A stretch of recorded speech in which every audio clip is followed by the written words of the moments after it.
Good morning. Let's start today's reading. Today is sunny day. Yesterday I told you it was Chinese lunar mid-autumn festival. So prime minister, our prime minister, he celebrated Chinese mid-autumn uh, festival with us, and he said, 中秋节快乐. I couldn't understand him at all. I don't know. Is it too hard? 中秋节快乐. I don't think so. But just like some English words, I can't pronounce it. They are all the same. Talking about other languages, oh no, I don't know at all. Yeah. Today we will learn new things, read new things. Yesterday, we we didn't find the captain, and I really want to find him. I really wanted to find him, and but no, I think over 1 hour, but he didn't appear. Okay, let's hope today we will find him. Okay, let's go.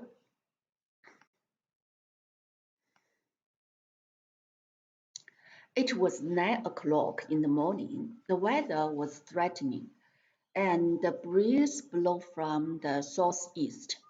Herbert and Pencroft turned the angle of the chimney. Turned the angle of the chimney. They can turn the angle? Let's, oh, no. Don't know.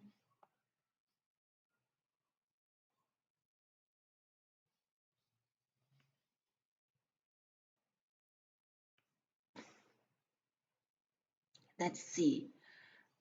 Each side, Herbert and Pencroft turned the angle of the chimney. That's, I don't know, turned the angle of the chimney, not without having cast a look at the smoke which just at the place curled round a point of rock. They ascended the left bank of the river. Arrived at the forest, Pencroft broke from the first tree two stoned branches, which he formed into clubs. Club 是俱乐部. Here it shouldn't be. Then club.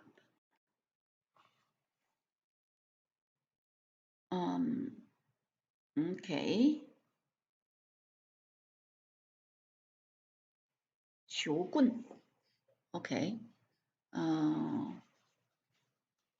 用棒打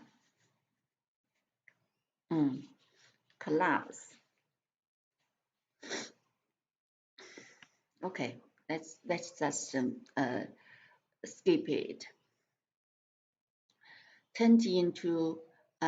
Transform into clubs, the end of which Herbert rubbed some smooth on a rock. Rubbed like a 叉子 rubbed smooth on a rock, not have given for a knife.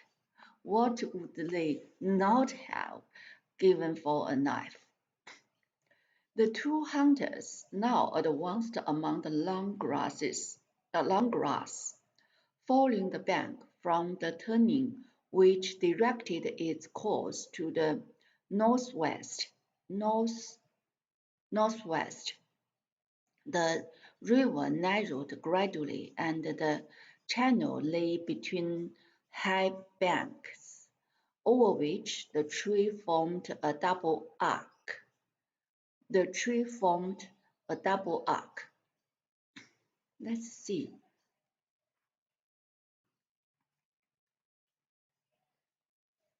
拱门，拱门，拱形。Okay. Double arc. 拱形的 a double arc. 弓形。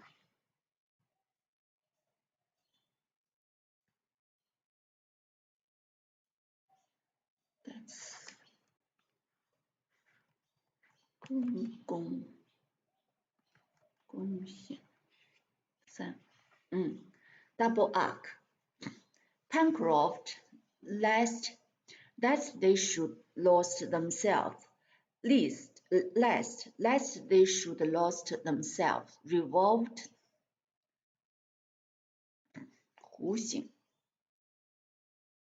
弧形 ，let's 把弧形也加上吧。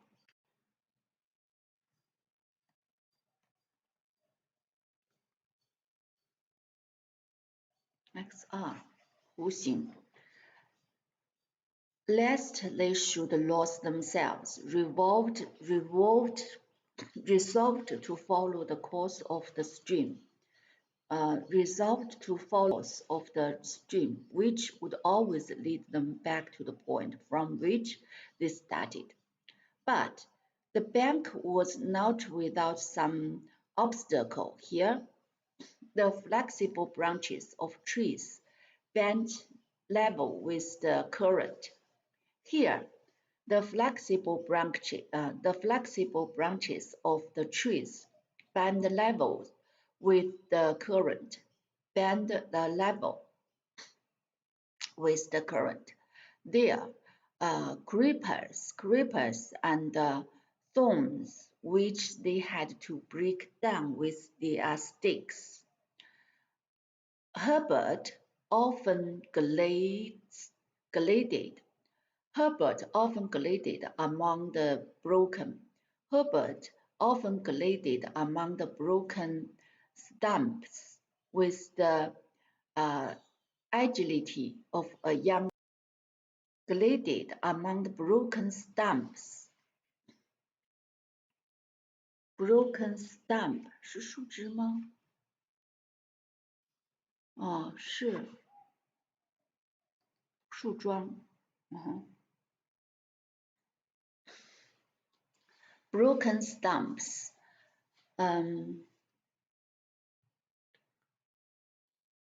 Glided with the agility of a young cat. With the agility 是高兴还是敏捷呢 ？agility 敏捷，with the agility of a young cat, and disappeared in the underwood. But Pencroft called him back directly, begging him not to wander away. Meanwhile, the sailor attentively observed this disposition and the nature of the surrounding country. On the left, it's just the pair there. My drawing. I just put them on my. Okay, yes. Then they won't pile everywhere. Begging him not to wander away. Meanwhile, the sailor attentively observed this disposition and the nature of surrounding country. On the left bank, the ground, which was flat and marshy, rose imperceptibly imperceptibly,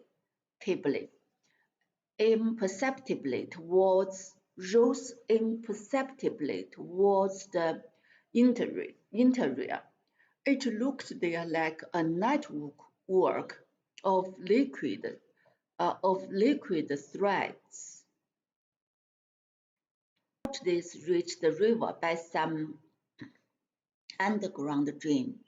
Sometimes a stream ran through the underwood, which difficulty the opposite rose imperceptibly. Imperceptibly.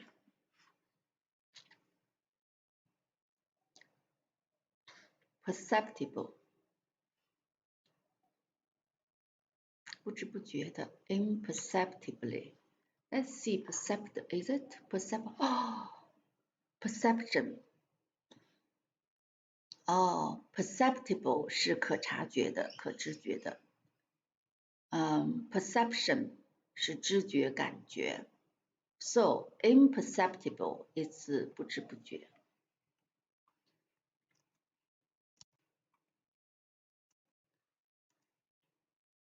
不知不觉的。Imperceptibly. Towards rose imperceptibly towards the interior. It looked there like a network of liquid thread which doubtless reached the river by some underground stream. Sometimes a stream ran through the underwood, which they crossed without difficulty. The opposite shore appeared to be more uneven, and the valley of which the river occupied the bottom was more clearly visible. The hill,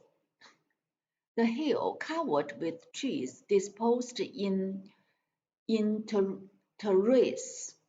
The hill covered with trees. The hill covered with trees disposed in terraces. The hill covered with trees disposed in pairs.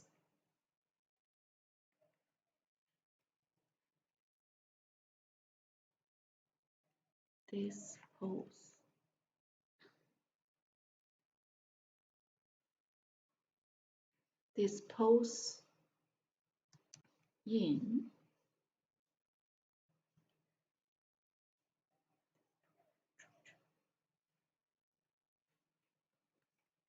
terrace 台阶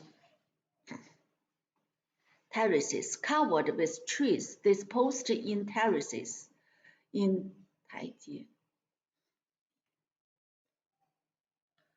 阶或者是柱廊。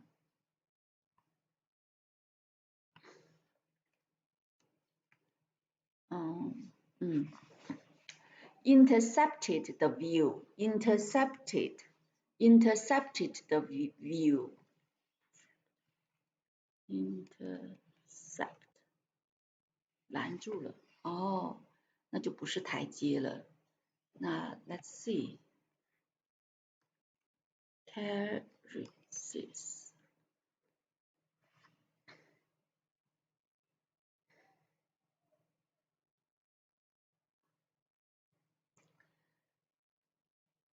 Intercept the view. 拦截 So this is 门廊 covered with tree deposit. The hill covered with trees deposited in terraces. Intercept on the right bank. Walking would have been difficult. For the decalators on the right bank, walking would have been difficult. For the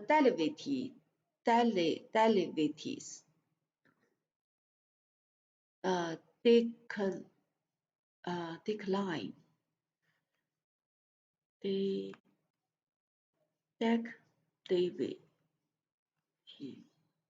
斜坡 no declivity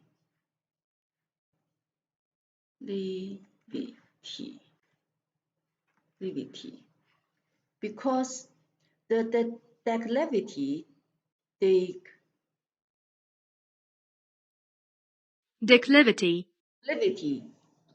for the declivities 斜坡 fell suddenly. Let's see. For the declivity fell suddenly, and the trees bent over the water. Were only sustained by the strength of their roots.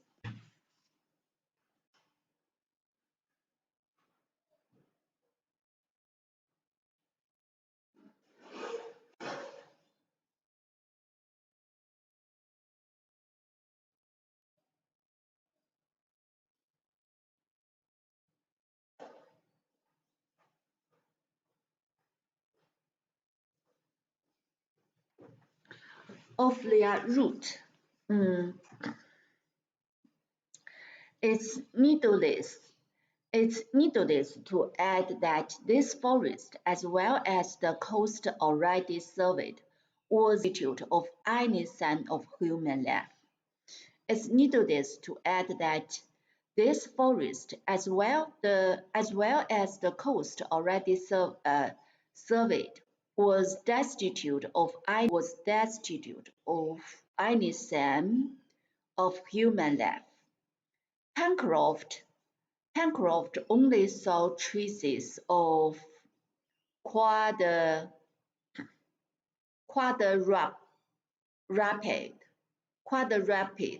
fresh footprint of animals, of which he could not recognize the species. Let's see, quadruped,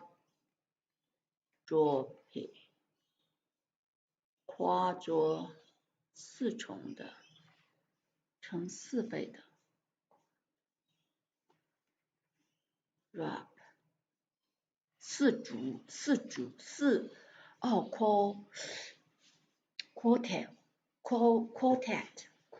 yeah.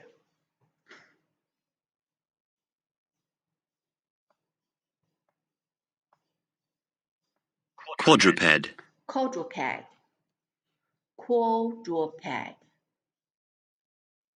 OK， 没有卓 pad 这个词，四足的 quadruped 没有 quadrupeds 四足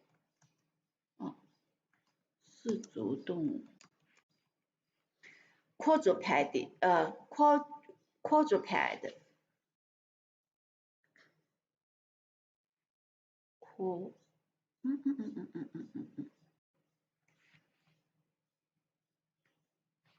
quadruped. Let's see.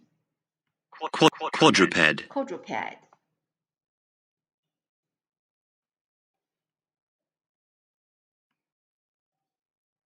Oh.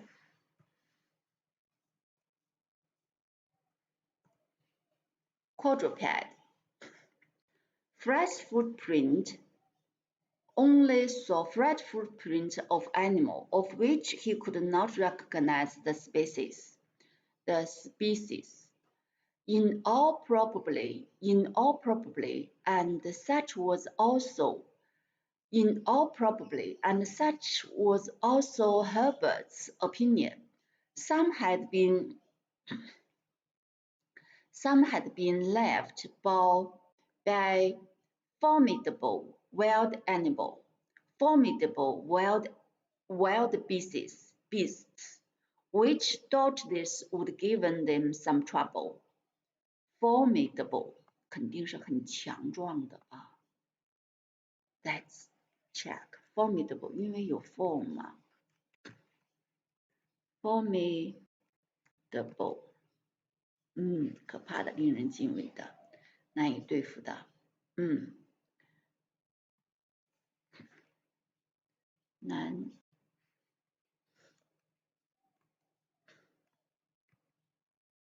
能屈能伸呢，难以对付的。formidable wild beasts, which doubtless would give them some trouble, but nowhere did they observe the marks of an axe on the trees, nor the ashes of a fire, nor the impression of a human foot. On this, they might probably congratulate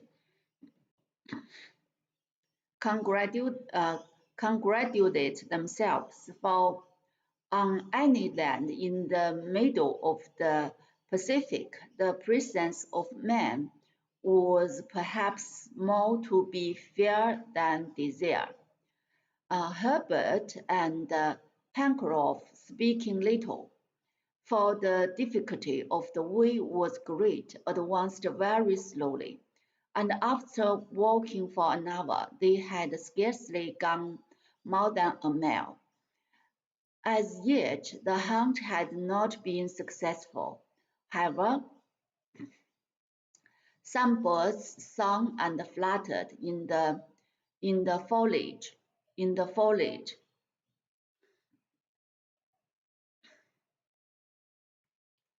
Fluttered in the foliage， 植物的叶子，树叶。Fluttered in the foliage, and appeared very timid, as if man had inspired them with an instinctive fear. As if man had instinctive fear. Among them, as if very timid, as if man had inspired them with an instinctive fear. Among others, Herbert described in a marshy part of the forest a bird with a long-pointed beak, closely resembled like the kingfisher, but its plumage was not fine, though of metallical brilliance.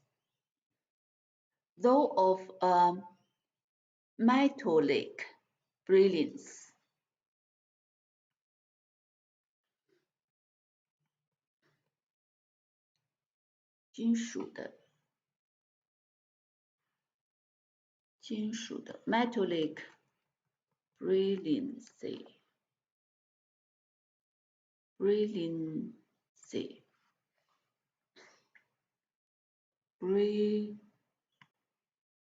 有啊，我写错了吗？出色。Let's 看，plumage 羽毛，But his plumage was not fine, though of a metallic brilliancy. That must be a jacama, said Herbert, trying to get nearer. Good opportunity to taste jacama, replied the sailor. If that fellow is in a humor to be roasted. Just then, a stone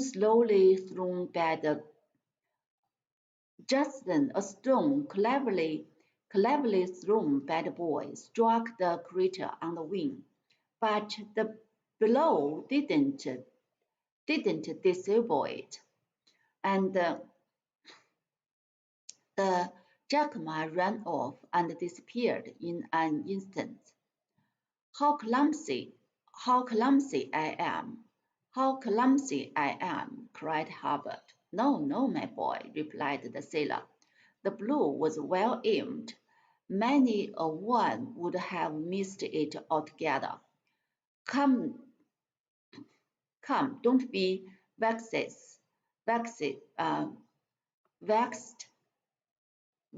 with yourself. Don't be vexed with yourself. We shall catch it another day.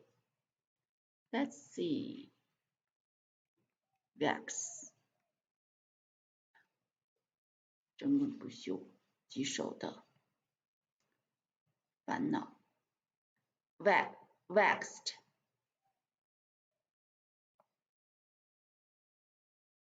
Vexed. Vexed with yourself.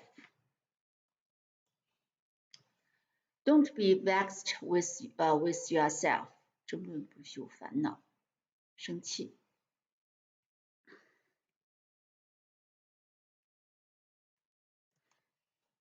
With yourself, we shall catch it another day. As the hunters advanced, the trees were found to be more scattered, many being magnificent, but none bore edible fruit. Pencroft searched in vain for some of those precious palm trees, which are employed in so many ways in domestic life, and which have been found as far as the 40th parallel in the North Hemisphere, and to the 35th only in the Southern Hemisphere. But this forest was only composed of conifers such as this, already recognized by Herbert, and the Douglas palm, similar to those which grow on the northwest coast of America, and splendid firs,冷杉。And splendid firs measuring 150 feet in height. At this moment, a flock of birds of a small size and pretty plumage, which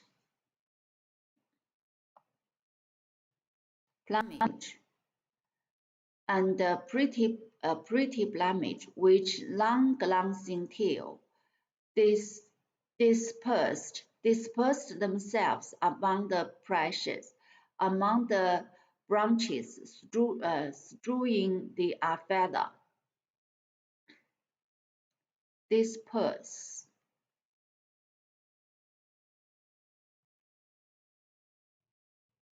分散，散开。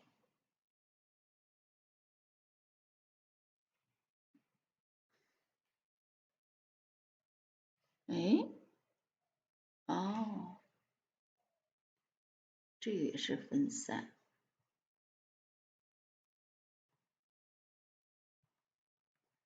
分散。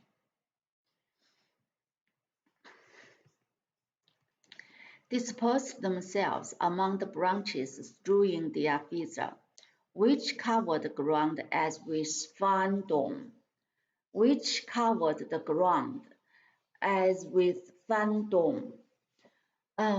Herbert picked up a few of these feathers among the branches, drew their feather, which covered the ground as with the fine down. Herbert picked up a few of these feathers, and after having examined them,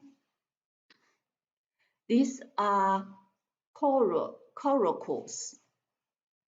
I should prefer a molecoque or guinea-fowl, replied Pencroft. Still, if they are good to eat, and also their flesh is very delicate. And their flesh is very delicate, replied Robert. Besides, if I don't mistake, it is easy to approach and kill them with a stick. The sailor and the lad creeping among the grass, creeping among the grass, arrived at the foot of a tree, whose lower branches were covered with little birds. The cockroaches was waiting the passage of insects, which served for their nourishment. They are feathery feet. They are feathery, clasping the slender twigs which supported them. The hunter then rose and used their stick-like scythes. They mowed down whole rows of this. They mowed down like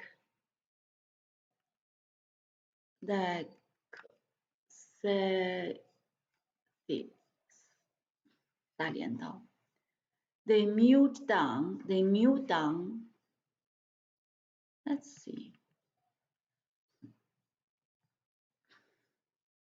割扫射 whole row of this. Let's see what kind of birds. So stupid. I don't know. Coracoes. I don't know. 大镰刀 mow down 砍倒。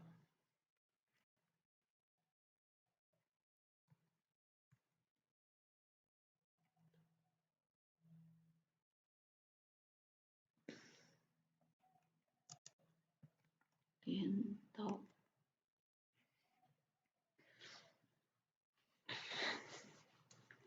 They mow down whole row of these birds, who never thought of fly away and stupidly allowed themselves to be knocked off.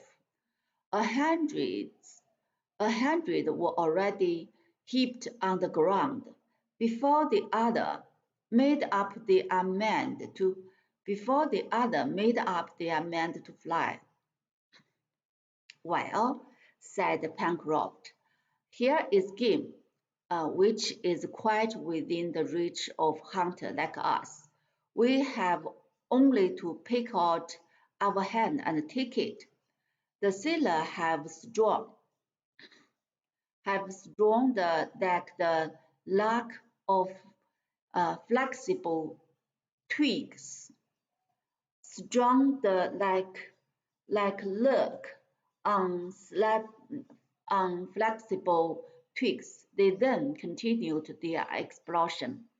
The stream here made a bend towards the source, but this detour was probably not prolonged, for the river must have its source in the mountain, and be supplied by the melting of the snow which covered the side of the central cone. The particular object of their expedition was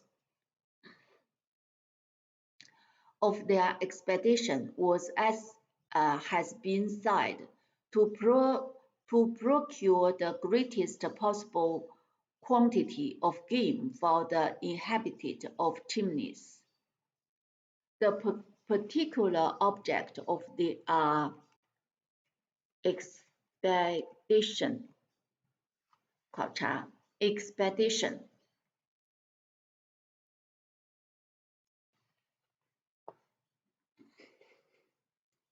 The particular object of their expedition was to procure the greatest possible quantity of game for the inhabitants of the chimney. To procure 获得 possible quantity of game. Of game?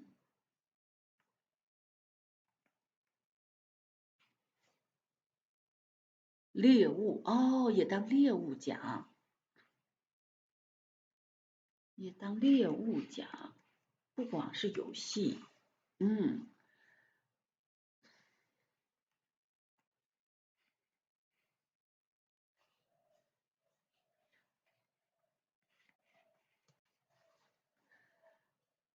of the chimneys. It must be acknowledged that as yet this object had not been attained, so the sailor actively pursued his researches, though he exclaimed, which they had not even time to recognize, fled into long rushes. If only we had had the dog Top! But Top had disappeared at the same time as his master, and had probably uh, perished perished with him, perished with him. Towards 3 o'clock, new flock of birds were seen through certain trees, at, at whose um, aromatic berry they were picking. Towards 3 o'clock, new flocks of wood were seen through certain at whose aromatic berry they were picking, those of the juniper tree among others. Suddenly a loud trumpet call resounded through the forest. This strange and sonorous cry was produced by a game bird called grouse in the United States. They soon saw several couples whose plumage was rich chestnut brown, mottled with dark brown, and the tail of the same color. Herbert recognized the male by the two wing-like appendage rest on the neck.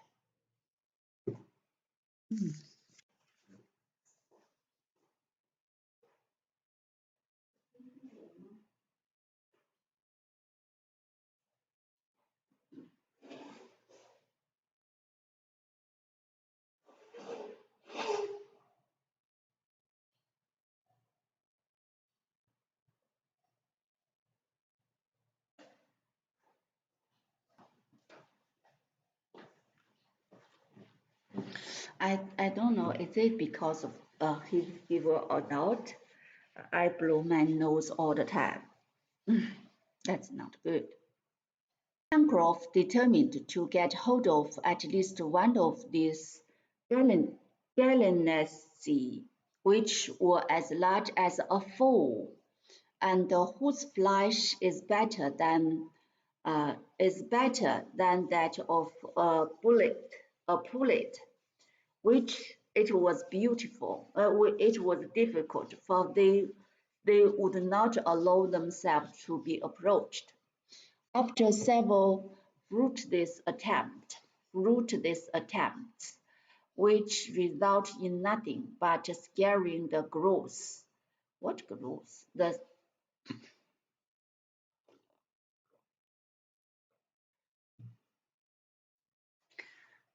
Let's see what grouse is. Grouse.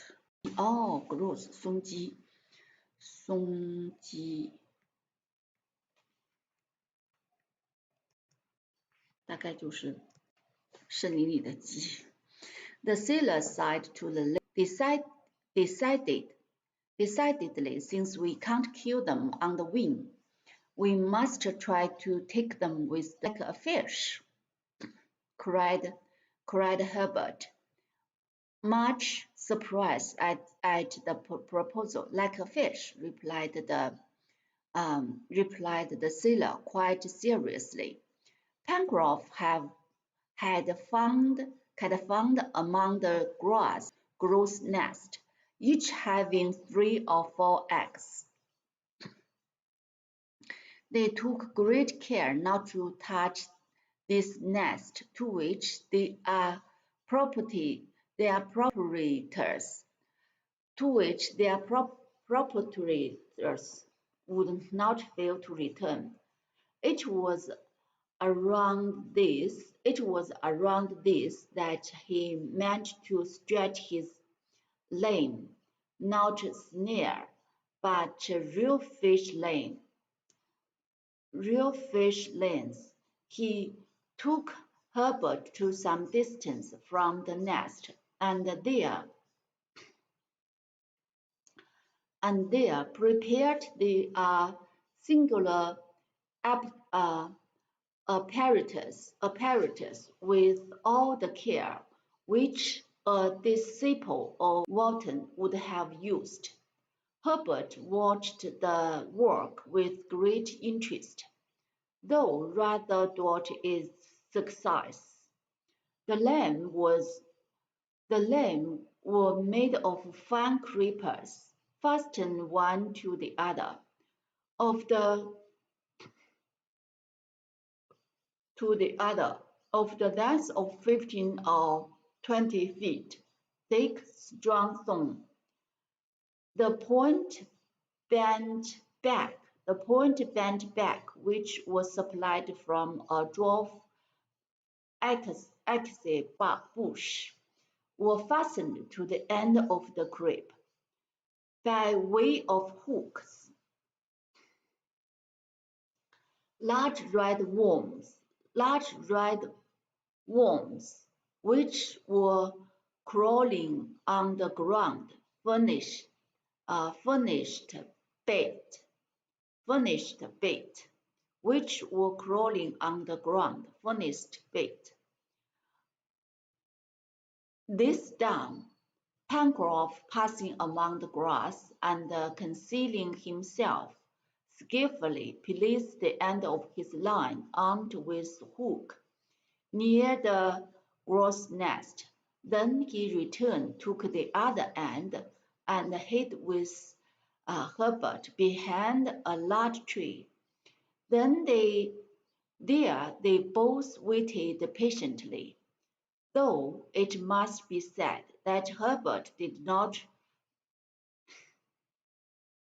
reckon much on the source of the success of the inventive Pencroff. A whole half an hour passed, but then, as the sailor had surmised, several couples of grouses returned to their net.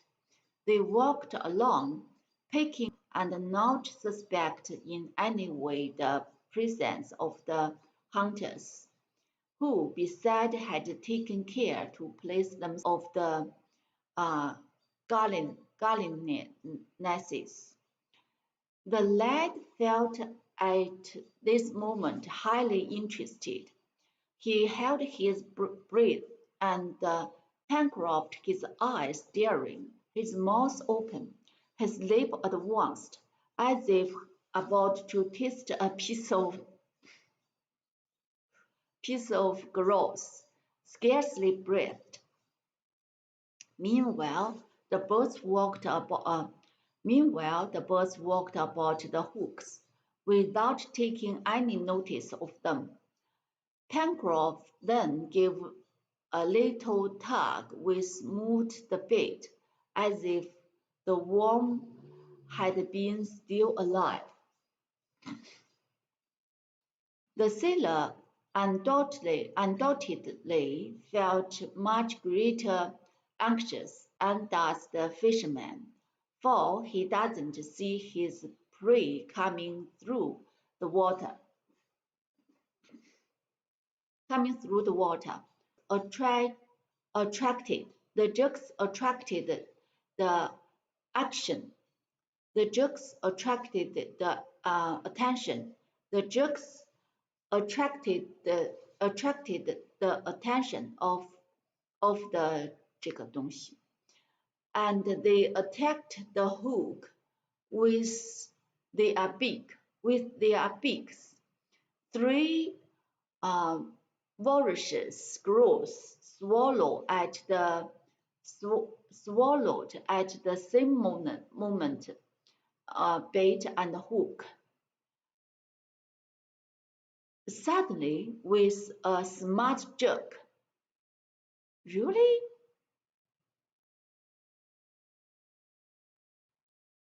Uh-huh. Really? Three, three Vorishes. 贪吃的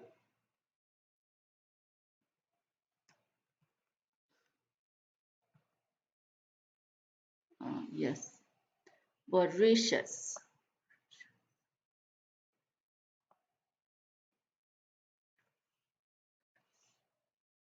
Three voracious. Three voracious grooves swallowed at the same moment bat and hook. Suddenly, with a smart jerk, Pencroft struck his line, and a flapping of wing showed that the bird was taken. Hush! He cried, rushing towards the game, of which they made himself master in an instant. Herbert clapped his hands. It was the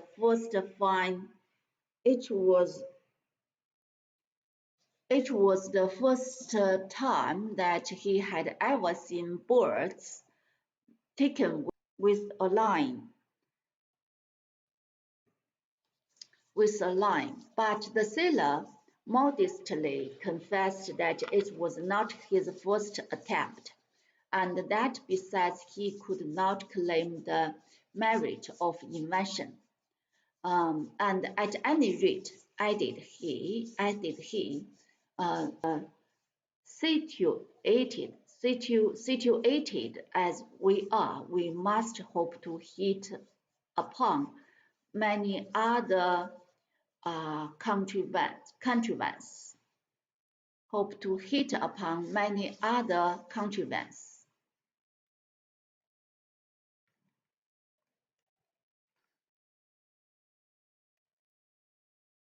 Farming.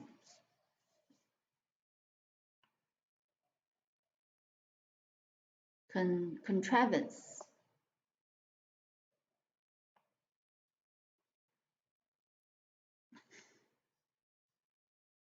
Contrivance. Contrivance farming. We must hope to hit upon many other contrivance.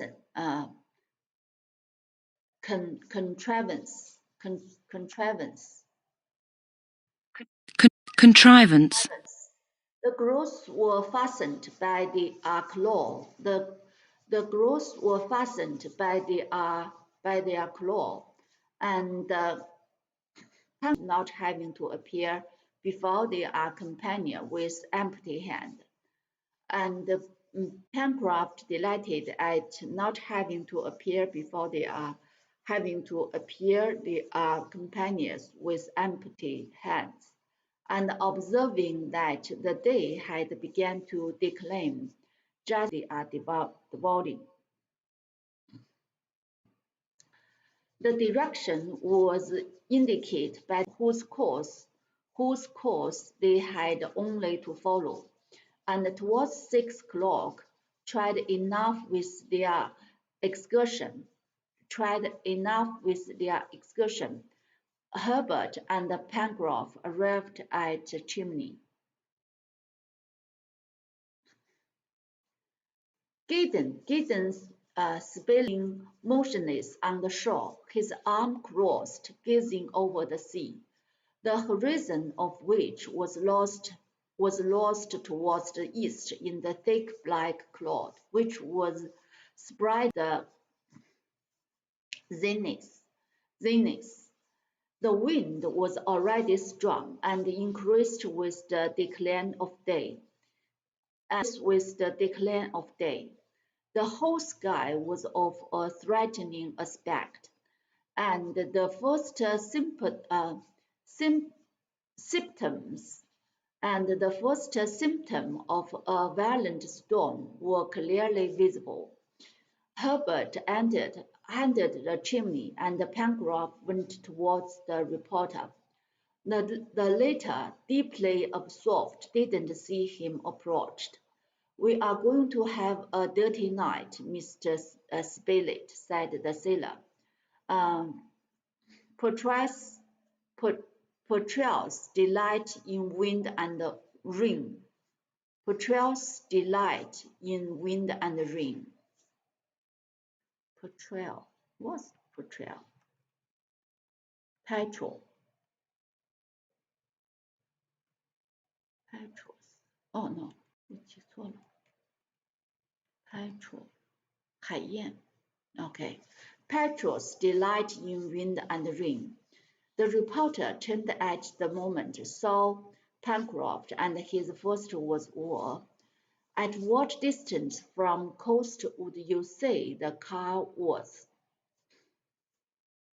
At what distance from the coast would you say the car was? When the waves carried off our company. At what distance from the coast would you say the car was? When the waves carried off our company. The sailor had not expected this question. He reflected an instant and replied, two cable lengths at the most." "But what is cable length?" asked Gideon Spilett. "Around 120 fathoms, or 600 feet." "Then," said the reporter, "Cyrus Harding must have disappeared 200 feet at the most from the shore." "About that," replied Pencroff. "And what astonished me," rejoined the reporter, "while admitting that our company has perished, is that Top has also met his death, and that neither the body of the dog nor of his master has been cast on the shore." "It's not astonishing with such a heavy sea," replied the sailor. Besides, it's possible that currents have carried them further down the coast." "Then it's your opinion that our friend had perished in the waves?"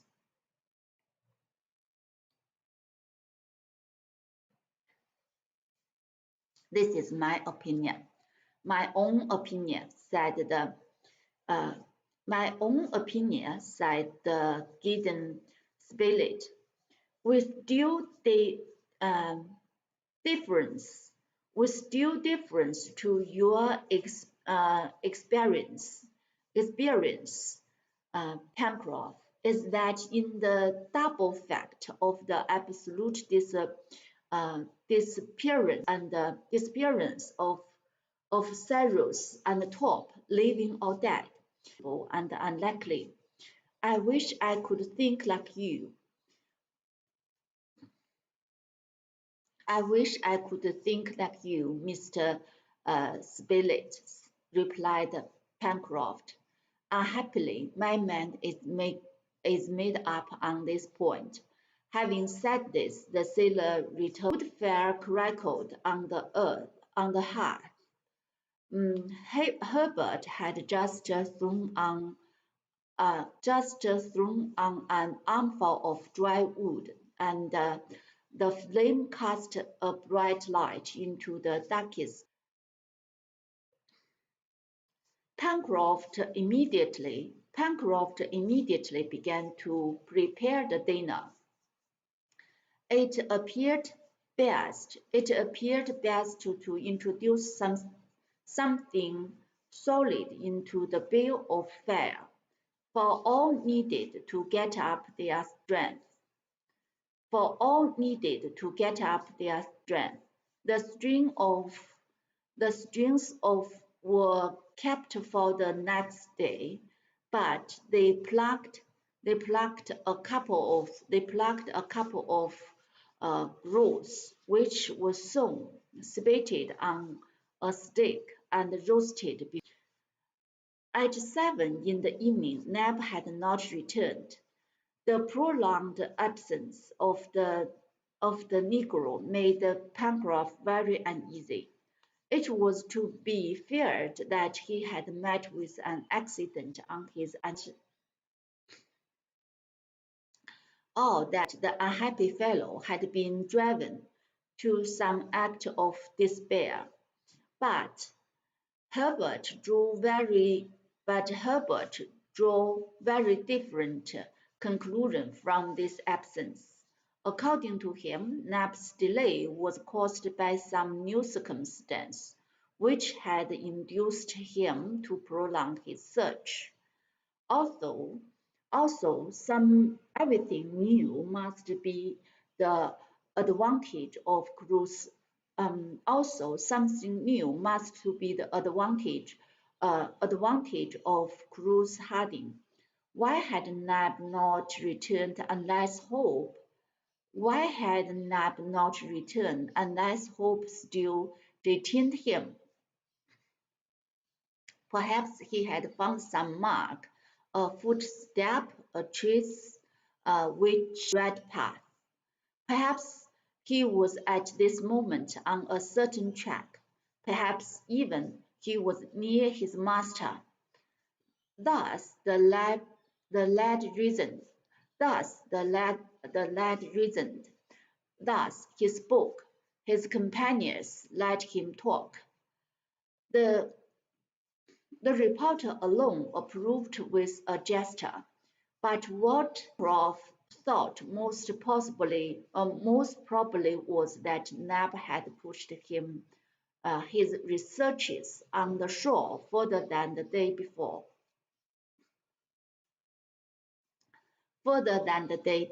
And not as yet had time to return. Herbert, however, agitated by presentiment,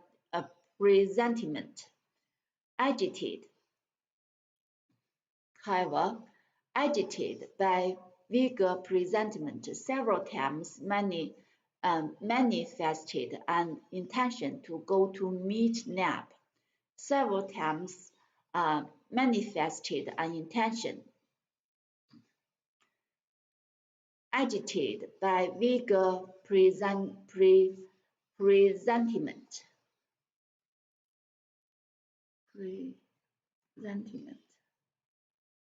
预感，不祥的预感。Agitated. Herbert, however, agitated by vigor presentiment, several times manifested an intention to meet Neb, but Pencroff assured him that would be a useless course, that in the darkness and the deplorable weather,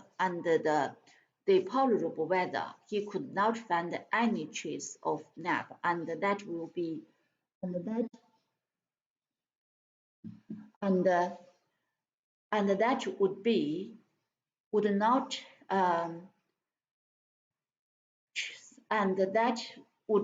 much better to wait. If Neb hadn't made his appearance by the next day, Pencroff would not hesitate to join him in his search.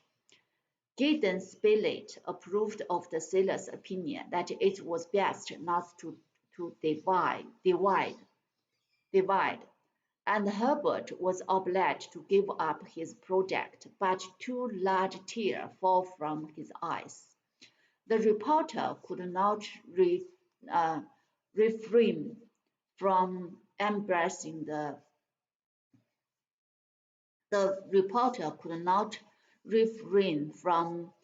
embracing the generous boy.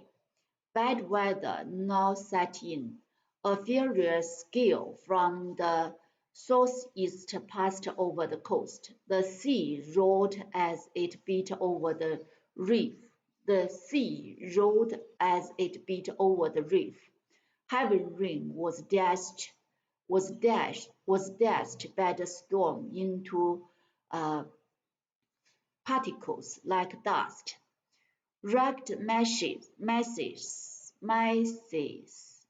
Ragged masses of vapor. Heavy rain was dashed by the storm into particles like dust. Ragged masses, ragged masses of vapor drove along the beach, on which the tormented seagulls,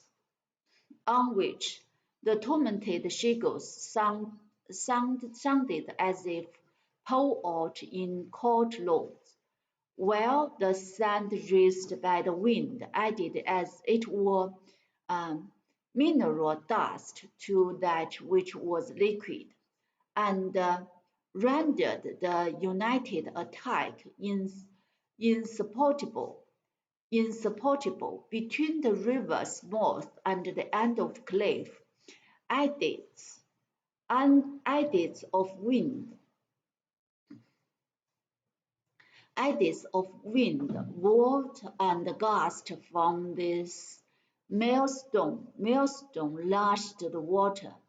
Lashed the water which ran through the narrow valley. The smoke from the fireplace was also driven back through the opening, filling the passage and rendering them uninhabitable. Therefore, as the grouse were cooked,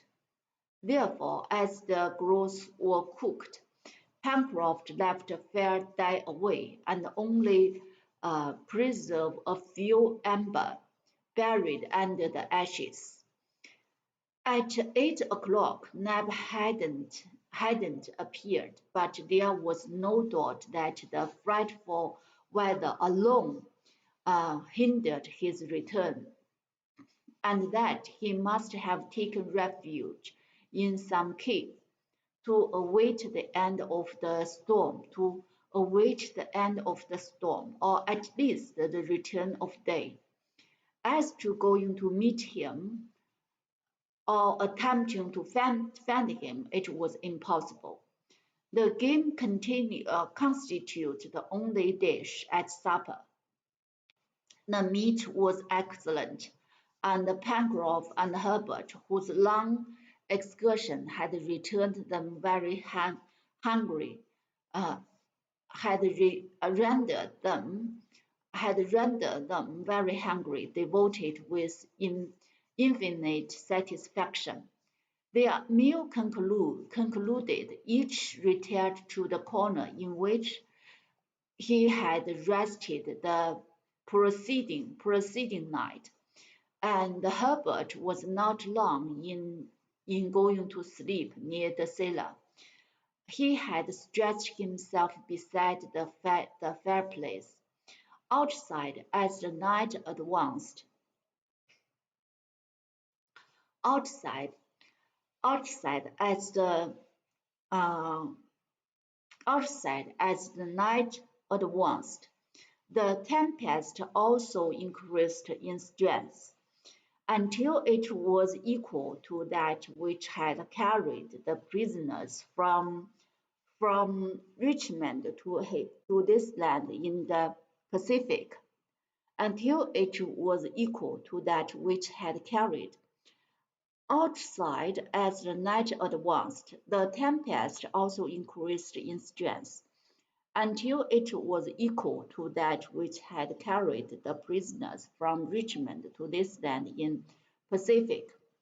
The tempests are frequent during the season of the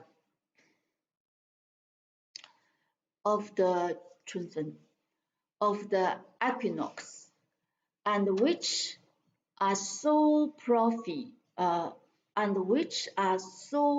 prolific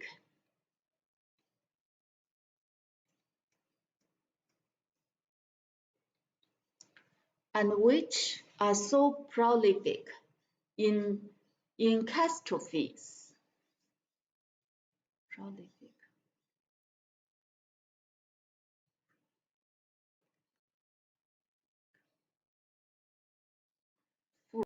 Are so prophetic,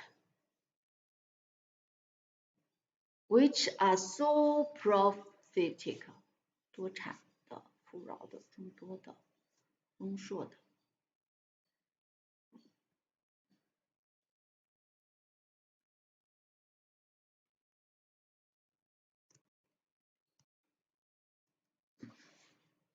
And which are so prolific in catastrophes, are above all terrible in immense ocean, which oppose no obstacle to their ferry, which oppose no obstacle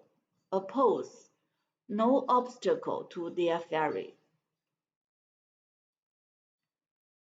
which oppose 反对抵制 which oppose no obstacle, which oppose 抵制 You know, when we learn Chinese version, we can reflect this. Otherwise, so confused. You can't understand this. No description can give an idea of the terrific violence of the gale as it beat upon the unprotected coast.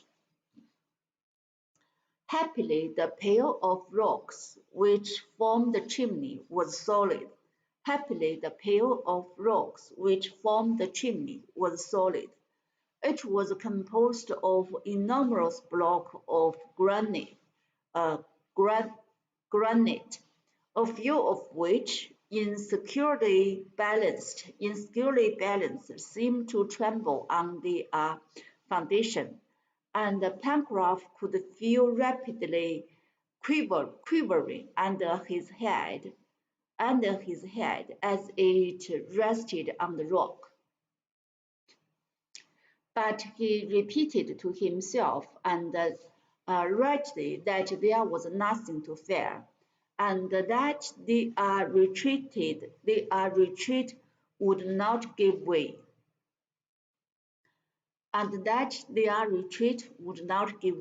However, he heard a noise of stone torn from the summit of the plateau.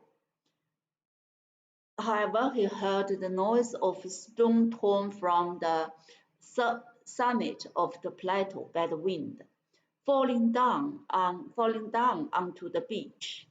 A few even rolling onto the upper part of the chimney.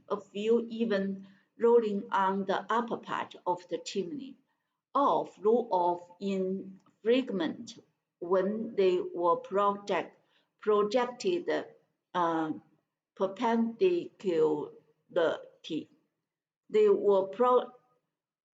All flew off in fragments when they were projected perpendicularly.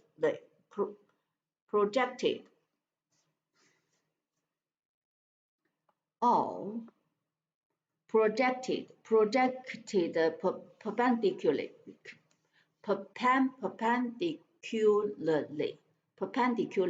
perpendicularly. Twice the sailor rose and drenched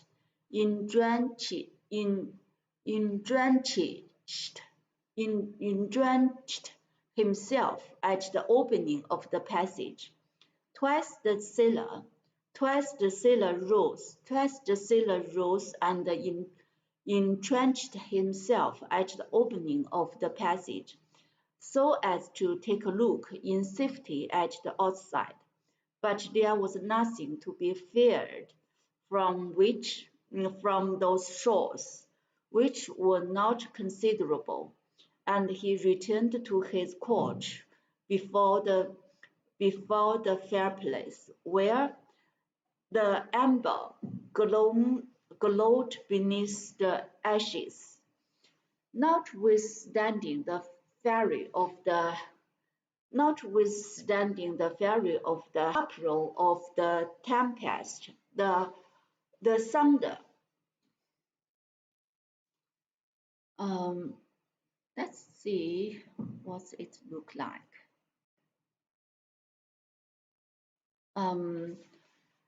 Notwithstanding the fury of the hurricane, the uproar of the tempest, the thunder, and the tumult, Herbert slept profoundly. Child, sleep at least two possessions of Pencroff, whom a seafaring life had habituated to anything.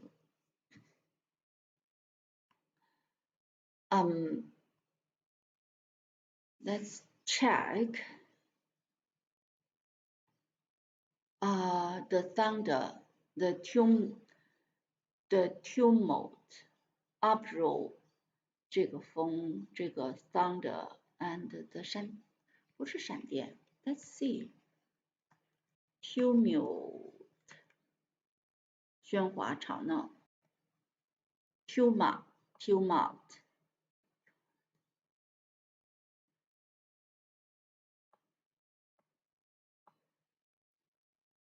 Tumult.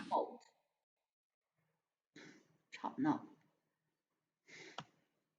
你看 the roar 吵闹喧闹。Herbert slept profoundly. Slept at least two possessions of Pencroft, whom a seafarer habituated to anything.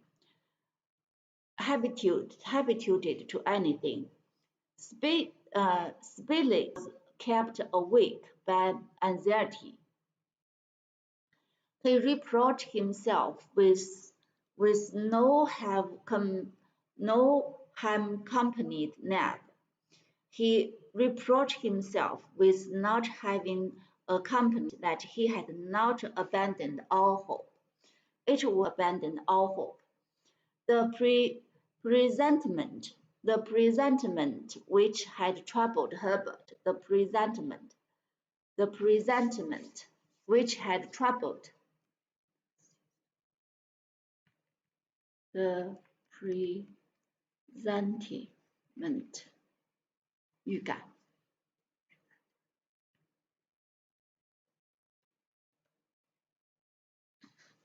The presentiment which had troubled Herbert did not cease to agitate him also. His thoughts were concentrated on Neb. Why had Neb not returned? He tossed about on his sandy couch. He tossed about on his sandy couch, scarcely giving a thought to the struggle of the elements. Now and then, his eyes, heavily with fatigue, closed for an instant, but some sudden thought reopened them almost immediately. Meanwhile, the night advanced, and it was perhaps 2 hours from morning, when Pencroft, then sound asleep, was vigorously shaken. "What's the matter?" he cried, rousing himself and collecting his ideas with the promptitude usual to seamen. With the promptitude usual.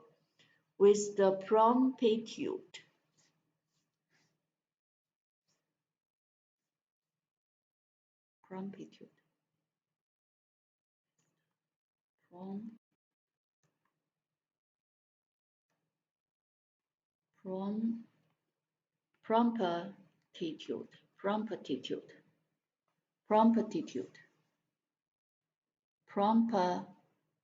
敏捷。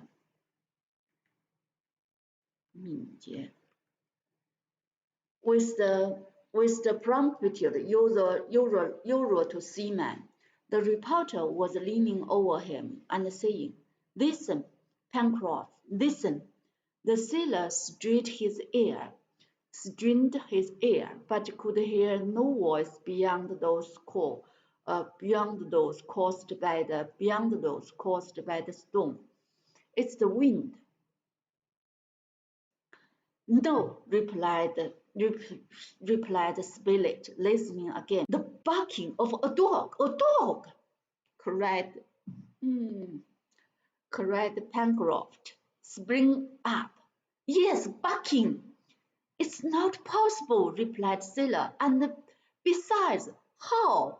In the rolling of the stone." "Stop, listen," said the reporter. Pencroft listened more actively, and really thought he heard, during a low, distant barking. Well," said the reporter, pressing the sailor's hand. "Yes, yes," replied Pencroft. "It's Top! It's Top!" cried Herbert, who had just awoke, and all three rushed towards the opening of the chimney. They had great difficulty in getting out. The wind drove them back, but at last they succeeded, and could only remain standing by leaning against the rock. They looked about, but could not peek. The darkness was intense. The sea, the sky, the land were all mingled in one black mass. Not a speck of light was visible. The reporter and his companions remained thus for a few minutes, overwhelmed by the wind, drenched by the rain, blinded by the sand. Then, in a pause of the tumult, they again heard the barking, which they found must be at some distance. It could only be Top, but was alone or accompanied. It was most probably alone, for if Neb had been with him, he would have made his way to the chimney. The sailor squeezed the reporter's hand, for he could not make himself heard in a way which signified "Wait." Then he re-entered the passage. At instance after his issue with a lighted fagot. An instant after, he issued with an lighted fagot, which he threw into the darkness, whistling shrilly. It appeared as if the signal had been waited for. The barking immediately came nearer, and soon a dog bounded into the passage.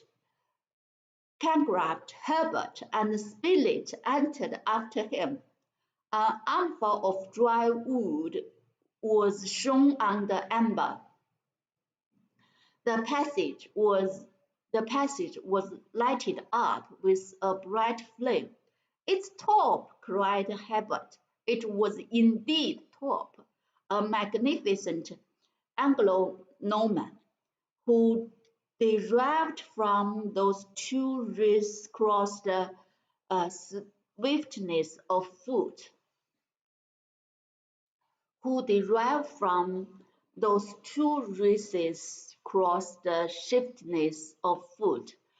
the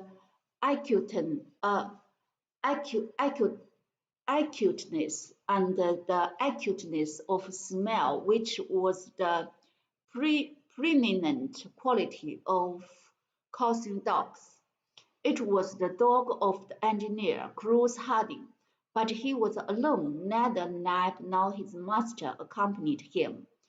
How was it?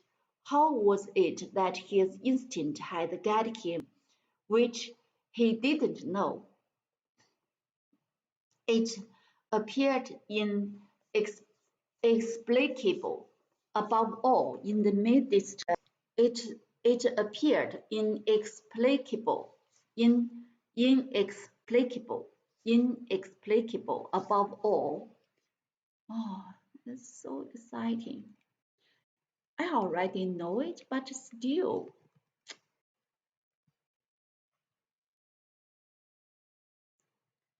inexplicable. Oh, explain. Inexplicable. Inexplicable. Inexplicable. Applicable. Inexplicable. Oh, 哪儿去了？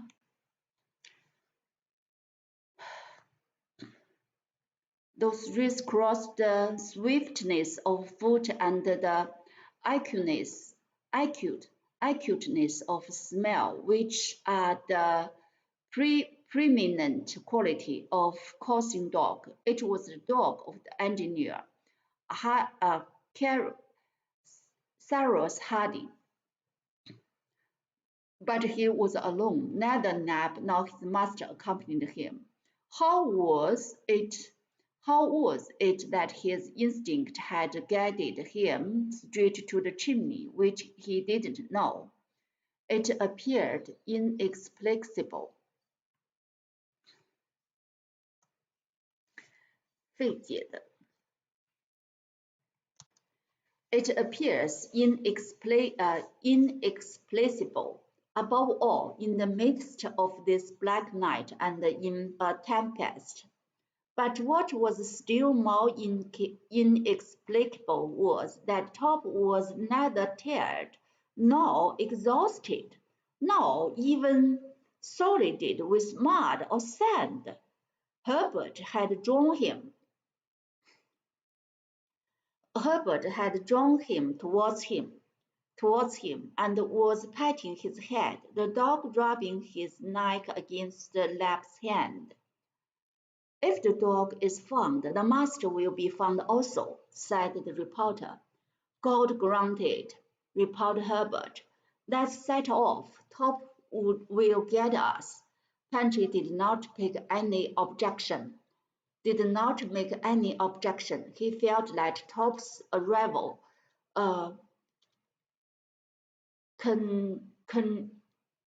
contradicted his conjecture. Arrival. Come along then, said he. Conjecture.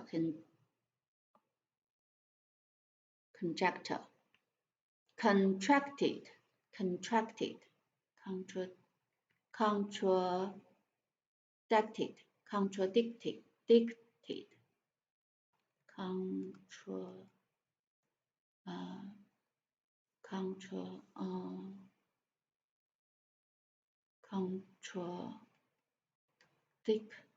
direct 反驳 contradicted his conjecture.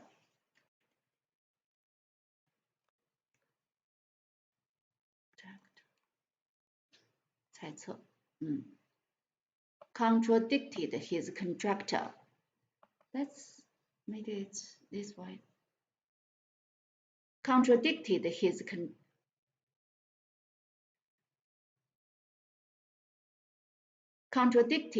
conjecture. Come along then, said he. Pencroft carefully covered the embers on the hearth.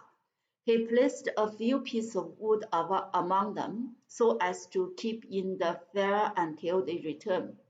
Then proceeded by the dog, who seemed to invite them by short bark to come with him, and followed by the report boy, he dashed out.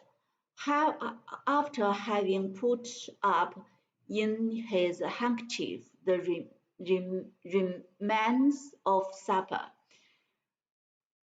By the reporter and the boy, he dashed out after having put up in his handkerchief the remains of the supper. The storm was then in all its violence, and perhaps at its height. Not a single ray of light from the moon pierced through the clouds. To follow a straight course was difficult. It was best to rely on Tom's instinct. They did so. The reporter and the Herbert walked behind the dog, and the sailor brought up the rear. It was impossible to exchange a word. The rain was not very heavy, but the wind was terrific. However, one circumstance favored the seaman and his two company. The wind being northeast, consequently blow on their back. The clouds of sand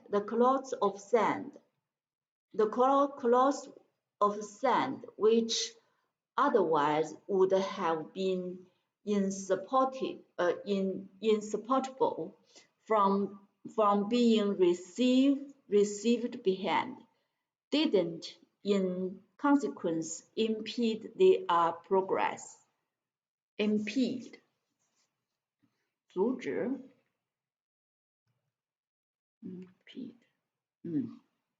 阻止妨碍 In short, they sometimes went faster than they liked and had some difficulty in keeping their feet.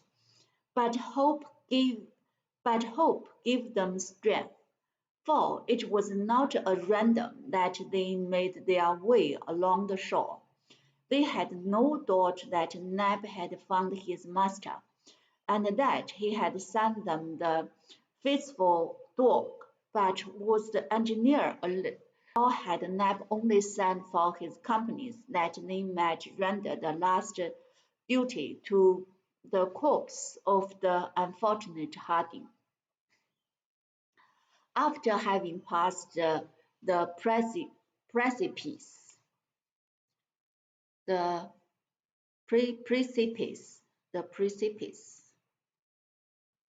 past the precipice 悬崖峭壁悬崖 precipice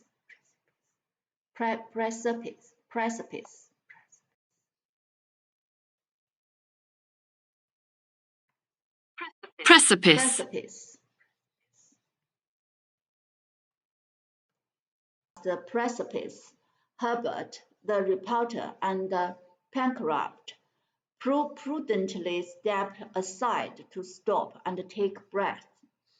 Prudently step aside to stop and prudently.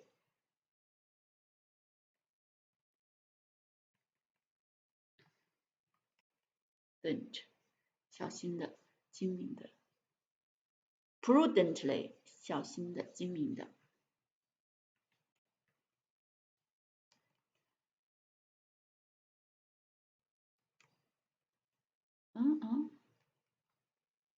小心的，精明的。Prudently stepped aside to stop and take breath. The turn of the rock sheltered them from the wind, and they could breathe after this walk, or rather ran a quarter of an hour.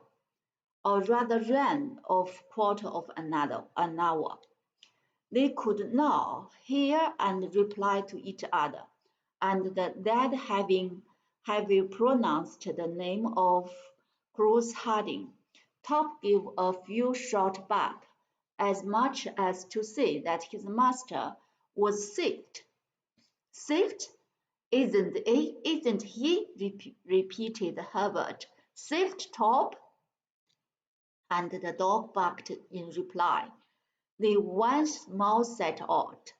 The tide began to rise, and urgent by the wind, it threatened to the unusually high, as it was a spring tide. Great billows sounded such violence that they probably passed entirely over this islet, but quite invisible. The mole no longer protected the coast. The mole no longer protected the coast, which was directly exposed to the attack of the open sea, and his company left the precipice.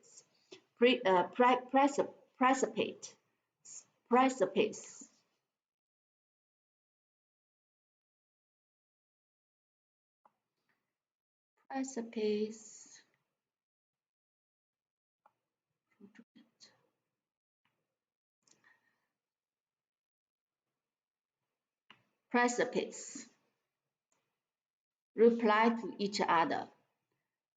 Top gave a few shots back. Yes. Let's see.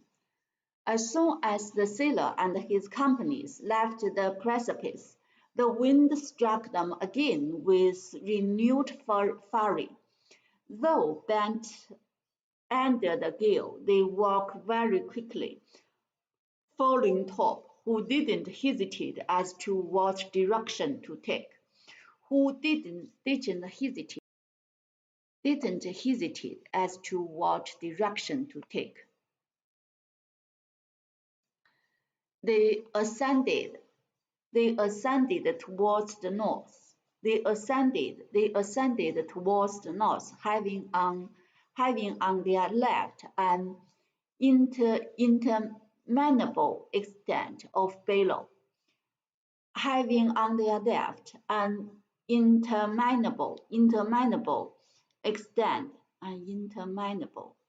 having on their left an interminable extent of billows, which broke with deafening noise, and on their right a dark country, the aspect of which it was impossible to guess, but they felt that it was comparatively flat. It was comparatively flat, for the wind passed completely over them, without being driven back as it was when it came in contact with the cliff. At 4 o'clock in the morning, they reckoned that they had cleared about 5 miles. The cloud was slightly raised, and the wind, though less damp, was very sharp and cold. And the wind, though less damp, was very sharp and cold, insufficiently protected by their clothing.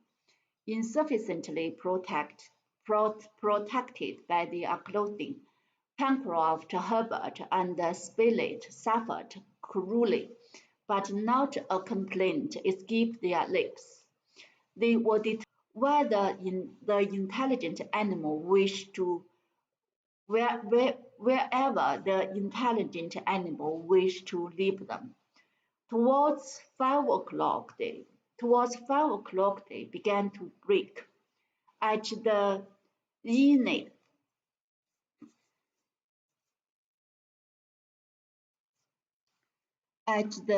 zenith,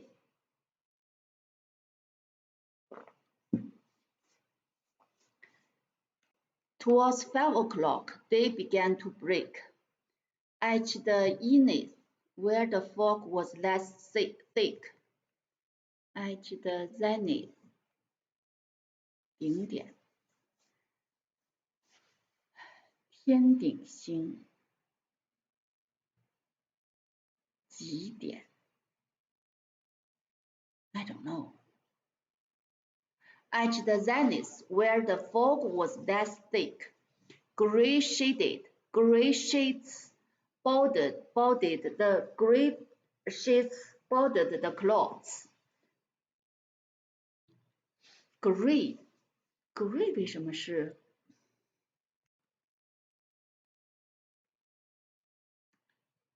灰色？对呀、What's wrong? Gray 你怎么给搞错 ？Let's gray. Oh no, gray. 咦，你不认识 gray 啊？What's wrong with you? Gray shaded bordered the clouds. Under an opaque belt,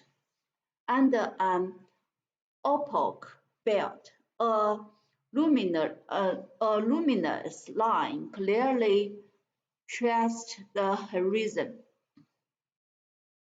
The crest of the billow were tipped with a wild light, and the foam regained its white. At the same time, on the left of the hill, part of the coast could be seen, though very indistinctly. At 6 o'clock they had broken. The clouds rapidly lifted. The seaman and his company were then about 6 miles from the chimney. They were following a very flat shore bounded by a reef of rock, which had scarcely emerged from the sea, for they were in deep water. On the left, the country would be one vast extent of sandy down, bristling with thistle, and the shore offered no resistance to the ocean but a chain of irregular hill rock. Here and there grew 2 or 3 trees, inclined towards the west, their branches projecting in that direction. Quite behind, in the southwest, extended the border of the forest. At this moment, Top became very excited. He ran forward, then returned, and seemed to entreat them to hasten their step. The dog then left the beaches. And guided by his wonderful instinct, without showing the last hesitation, went straight in among the thorns. They followed him. The country appeared an absolute desert.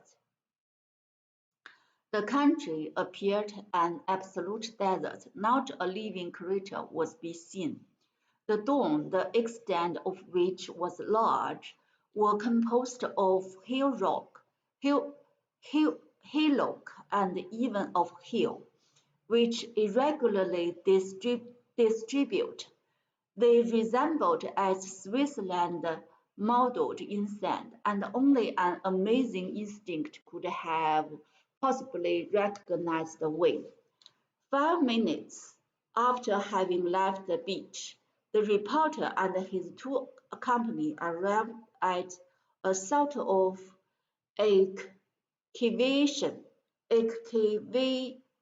excavation hollowed out at the back of a high mound. Stopped and given a loud clear bark. Spilett, Herbert, and Pencroff dashed into the cave. Neb was there, kneeling beside a body extended on a bed of grass. The body was that of the engineer, Cyrus Harding. Neb didn't move. Pencroff only uttered one word. "Living?" he cried. Neb didn't reply. Spilett and the sailor turned pale. Herbert clasped his hand and remained motionless. The poor negro, absorbed in his grief, evidently had neither seen his company nor heard the sailor speak. The reporter kneeled down beside the motionless body. The reporter knelt down beside the motionless body and placed his ear to the engineer's chest, having first told a minute, an age passed, during which he endeavored to catch the throb of the heart. Neb had raised himself a little and gazed without seeing. Despair had completely changed his countenance. He could scarcely be recognized. Exhausted with fatigue, broken with grief, he believed his master was dead. Spilett at last rose. After a long and attentive examination. "He lives," said he. Pencroft knelt in his turn beside the engineer. He also heard a throbbing, and even felt a slight breath on his cheek. Herbert, at a word from the reporter, ran out to look for water. Herbert, at a word from the reporter, ran out to look for water. He found 100 feet off a limpid stream,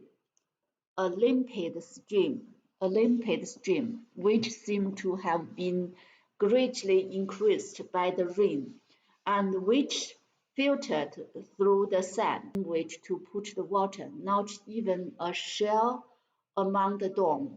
The lad was obliged to content himself with dipping his handkerchief in the stream and with it hasten back to the grotto. Happily, the white handkerchief was enough for Gideon Spilett, who only wished to wet the engineer's lip.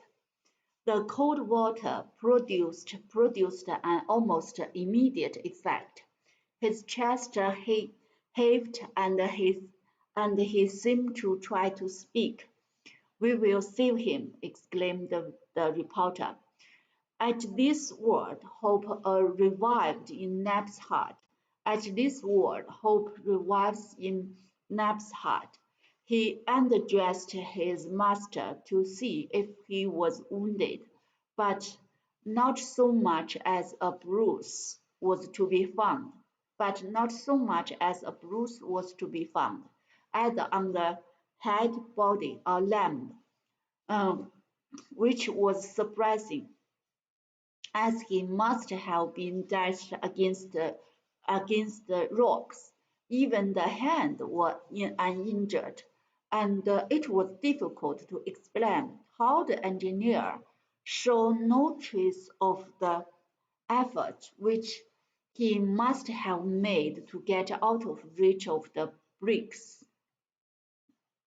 But the explanation would come later, when Cyrus, let's check how to read this. Or Cyrus, or Cyrus.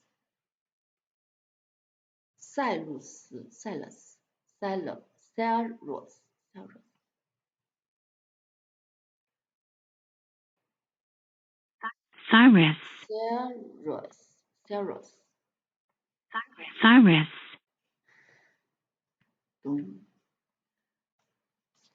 When Cyrus was able to speak, he would say what had happened. For the present, the question was how to recall him to life, and it appeared likely that robbing would bring this about, so they set to work with the sailor's jersey.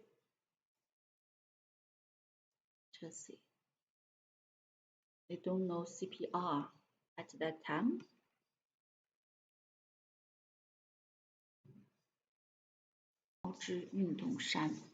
So, and it appeared likely that Robin would bring this about, so they set to work with Silas Jersey. The engineer, revived by this rude shampoing, moved his arm slightly and began to breathe more. Revived by this rude shampoing, moved his arm slightly and began to breathe no more regularly. He was sinking from exhaustion,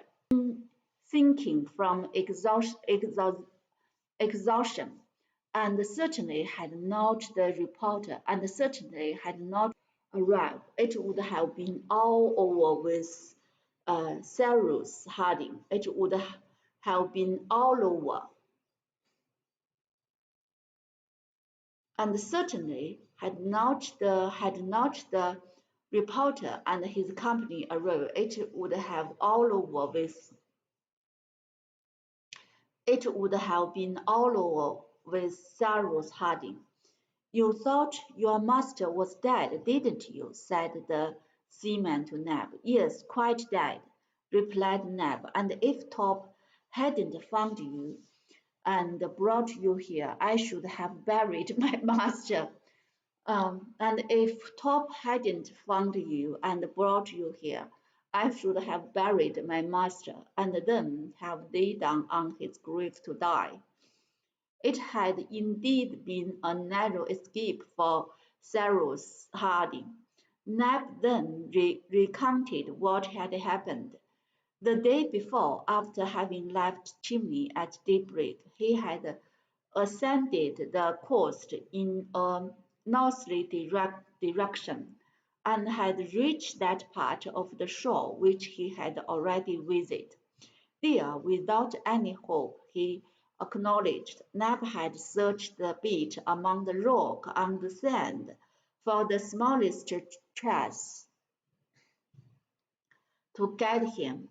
He examined particularly that part of the beach which was not covered by the high tide, for near the sea the water would have obliterated all marks. Will have obliterated all marks. Neb didn't expect to find his master living. It was for a corpse that he searched, a corpse which he wished to bury with his own hands. He thought long in vain. The desert coast appeared never to have been visited by the human creature. The shell he thought long in vain. The desert coast appeared never to have been visited by a human creature.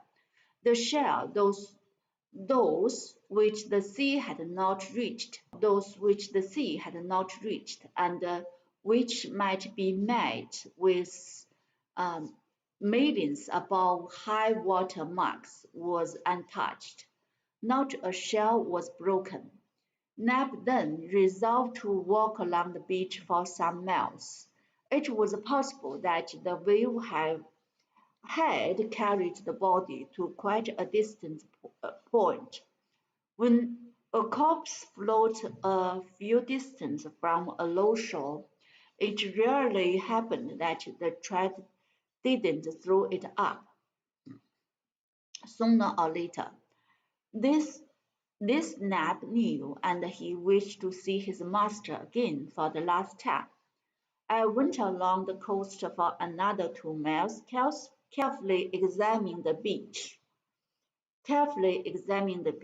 both at high and low water, and I had this despair of finding anything, when yesterday about 5 in the evening I saw footprint on the sand.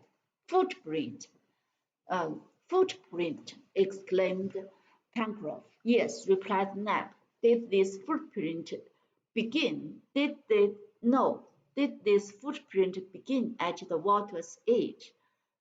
Asked the reporter. No, replied Neb. Only about high water mark. For the others must have been washed off by the tide. Go on, Neb, said the spirit. I went half crazy when I saw this. I went half crazy when I saw this footprint. They were very clear and went towards the domes. I followed them for a quarter of a mile running, but taking care not to destroy them.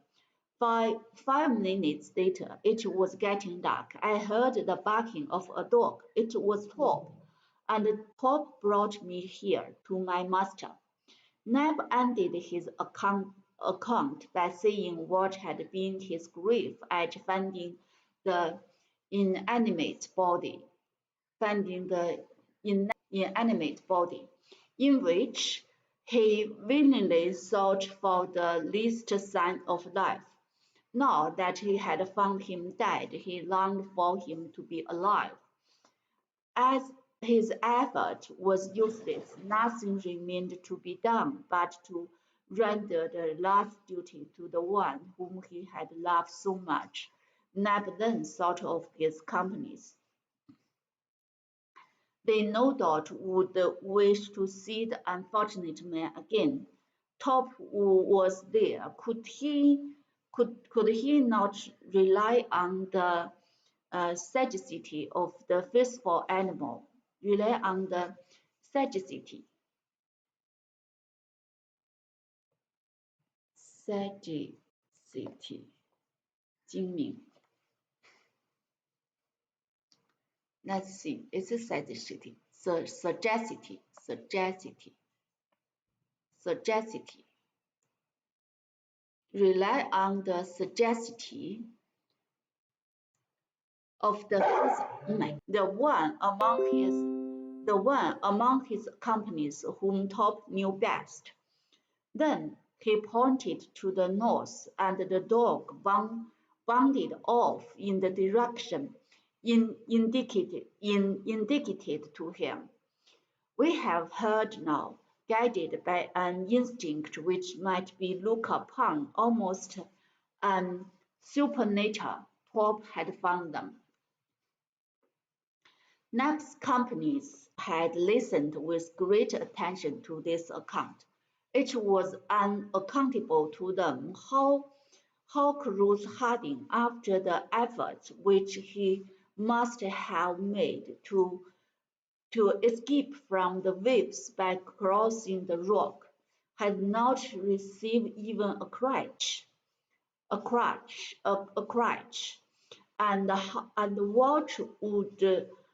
what could not be explained either was how the engineer had managed to get to this cave in the dome, more than a mile from the shore.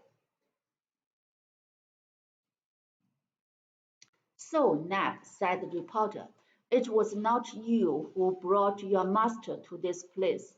No, it wasn't. It was not I, replied the negro. It's very clear that the captain came here by himself, said Pencroft. It's clear in reality, observed, but it's not credible. The explanation of this fact could only be produced from the engineer's own lip, and they must wait for that till speech returned had re-established the circulation of the blood. Robin had re-established the circulation of the blood. Cyrus Harding moved his arm again, and then his head, and a few incomprehensible words escaped him. Neb, who was bending over him, spoke, but the engineer did not appear to hear, and his eyes remained closed. Life was only exhibited in him by movement. His sense had not as yet been restored. Pencroft much regretted not having either fire. Pencroft much regretted not having either fire nor the means of uh, or the means of procuring it, procuring it, for he had unfortunately forgotten to bring the bone linen, which would easily ignited from the sparks, ignited from the sparks produced by striking together two flames. As to the engineer's pockets, they were entirely empty, except that of his waistcoat, which contained his watch. It was necessary to carry Harding to the chimney. It was necessary to carry Harding to the chimney, and that as soon as possible. This was the opinion of all. Meanwhile, the care which was lavished on the engineer brought him back to consciousness sooner than they could have expected. Meanwhile, the care which was lavished 实施的 lavish 过分的 lavished 过分给予的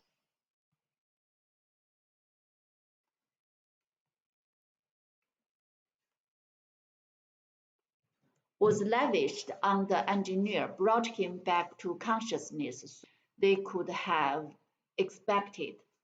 The water with which they wetted his lip revived him gradually. Pencroft also thought of mixing with the water some moisture from the carrot's flesh which he had brought.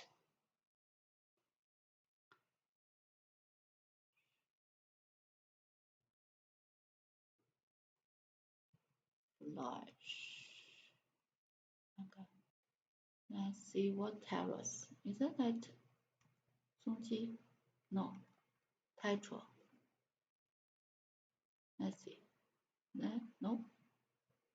That's that word. Carrot's flesh, which he had brought.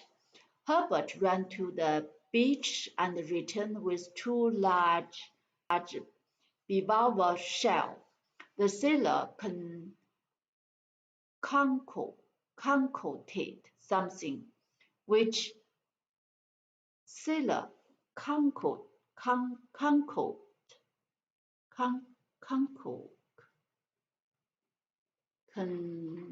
let's see concocted concocted concocted concocted, concocted, concoct. Sailor concocted something which he introduced between the lips of the engineer, who, eagerly drinking it, opened his eyes. Neb and the reporter were leaning over him. My master, cried Neb.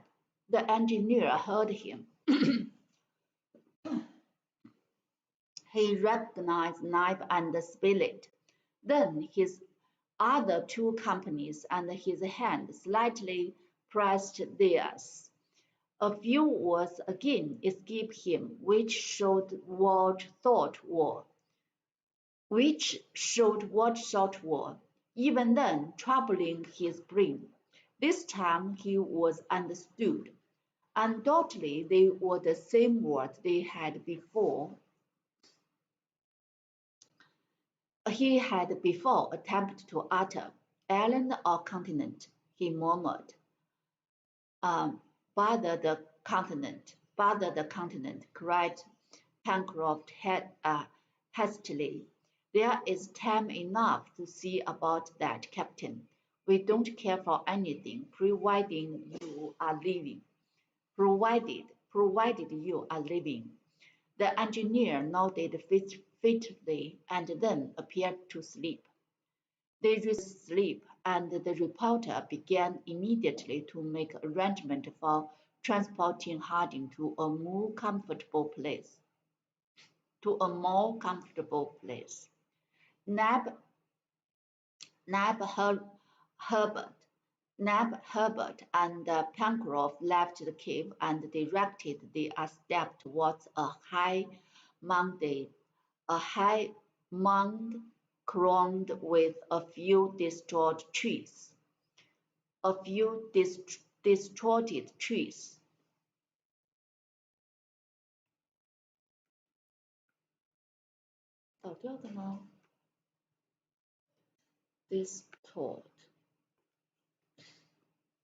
Distorted trees on the way, the sailor could not help repeating, "Island or continent, to think of that, when at one's last gap, what a man!" Arrived at the summit of the mound, Pencroft and his two companions set to work, with no other tools than their hands, to despoil of its principal branches a rather sickly tree, a sort of marine fir, which with these branches they made a litter. On which, covered with grass and leaves, they could carry the engineer. This occupied them nearly 40 minutes, and it was 10 o'clock when they returned to Cyrus. They returned to Cyrus Harding, whom Spilett had not left. Awakened. The engineer was just awaking from the sleep, or rather from the drowsiness, in which they had found him. The color was returned to his cheeks, which till now had been as pale as death. He raised himself a little, looked round where he was. "Can you listen to me without fatigue?"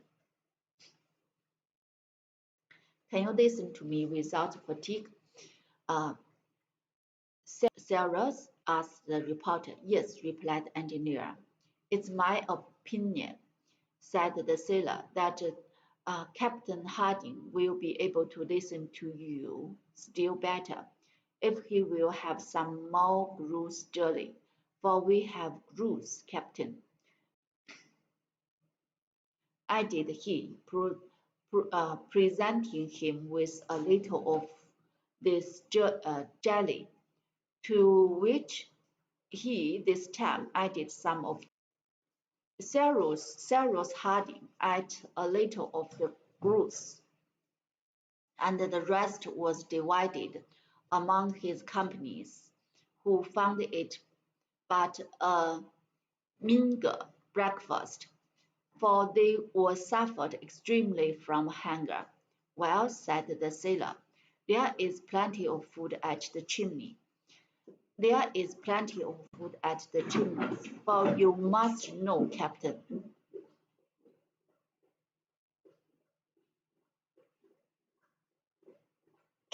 that down there in the south we have a house, and a fireplace, and in the pantry several dozen of birds, which our Herbert called conrocas. Your little is ready, and as soon as you feel strong enough, we will carry you home." "Thanks, my friend," replied the engineer. "Wait another hour or two. And then we will set out. And now speak, Spilett. The reporter then told him all that had occurred. He recounted all the events with which Cyrus was unacquainted. The last fall of the balloon, the landing on this unknown land, which appeared a desert, whatever it was, whether island or continent. This discovery of the chimney, the search for him, not forgetting, of course, Nap's devotion. The intelligence exhibited by the faithful Torp, as well as many other matters. But, asked Harding in a still, feeble voice, you didn't then pick me up on the beach? You didn't then pick me up on the beach? No, replied the reporter. And did you bring me to the cave? No. At what distance is this cave from the sea? About a mile, replied Pencroft. And if you are astonished, Captain, we are not that surprised ourselves at seeing you in this place. Indeed, said the engineer, who was recovering gradually and who took great interest in these details. Indeed, it is very singular. But, resumed the sailor, can you tell us what happened after you were carried off by the sea? Cyrus Harding considered. He knew very little. The wave had torn him from the blue net. He sank at first several fathoms. On returning to the surface, in the half-light, he felt a living creature struggling near him. It was Top. He was spun to his help. Who had spun to his help? He saw nothing of the balloon, which lightened both his weight and of the dog, had darted away like an arrow. There he was in the midst of the angry sea, at the distance which could not be less than half a mile from the shore. He attempted to struggle against by swimming vigorously. Top helped him up by his clothes, but a strong current seized him and drove him towards the north, and after half an hour of exertion, he sank, dragging Top with him into the depths. From that moment to the moment in which he recovered to find himself in the arms of his friends, he remembered nothing. However, remarked Pencroft, you must have been thrown onto the beach, and you must have had the strength to walk here, since Neb found your footmarks. Yes, of course, replied the engineer thoughtfully. And you found no trace of human being on this coast? Not a trace, replied the reporter. Besides, if by chance you had met with some deliverer here, just in the nick of time, why should he have abandoned you after having saved you from the waves? You are right, my dear Spilett. Tell me, Neb, added the engineer, turning to his servant. It was not you who can't have a moment of who can't have had a moment of unconsciousness no, that's absurd. Do any of the footsteps still remain? Asked Harding. Yes, master, replied Nab. Here, at the entrance, at the back of the mound, in the place sheltered from the rain and wind. The storm has destroyed the others. Pencroft, said Cyrus Harding, will you take my shoe and see if it fits exactly to the footprint? The sailor did as the engineer requested. While he and Herbert, guided by Neb, went to the place where the footprint were to be found. Cyrus remarked to the reporter, it is most extraordinary thing, perfectly inexplicable, replied Gideon Spilett. But do not dwell upon it just now, my dear Spilett. We will talk about it by and by.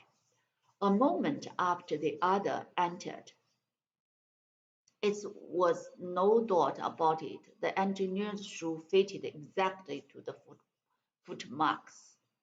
It was therefore Cyrus Harding who had left them on the sand. Come, said he, I must have experienced conscious.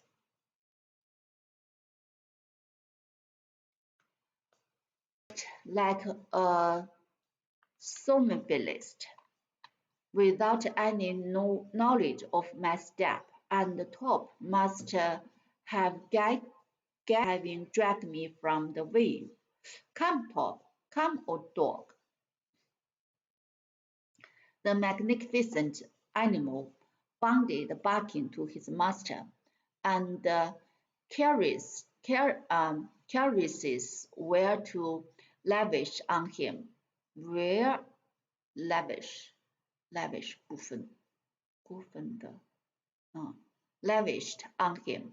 It was agreed that there was no other way of accounting for the rescue of Cyrus Harding, and that Top deserved all the honor of the affair. Towards 12 o'clock, Pencroft having asked the engineer if they could not remove him, Harding, instead of replying, and by an effort which exhibited the most energetic will, got up, but he was obliged to lean on the sailor. Or he would have fallen. Well done, cried Pencroft. Bring the captain's letter. The letter was brought. The transverse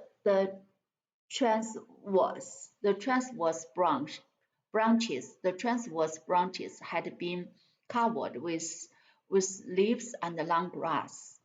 Harding was laid on it, and Pencroft had taken his place at one end and Neb at the other. They started toward having taken his place at one end and Neb at the other. They started towards the coast. There was a distance of 8 miles to be accomplished, but as they could not go fast and it would perhaps be necessary to stop frequently, they reckoned that it would take at least 6 hours to reach the chimney. The wind was still strong, but fortunately it did not rain. Although laying down, the engineer on his elbow observed the coast, particularly inland. He didn't speak, but he guessed, and no doubt the appearance of the country with its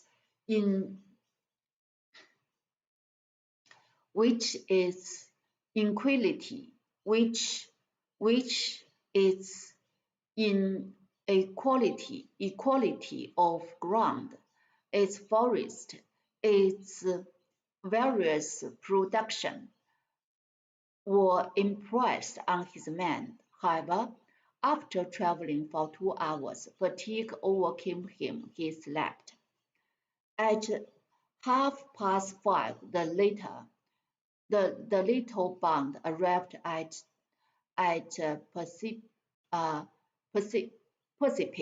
Precipice, and a short time after at the Chimneys.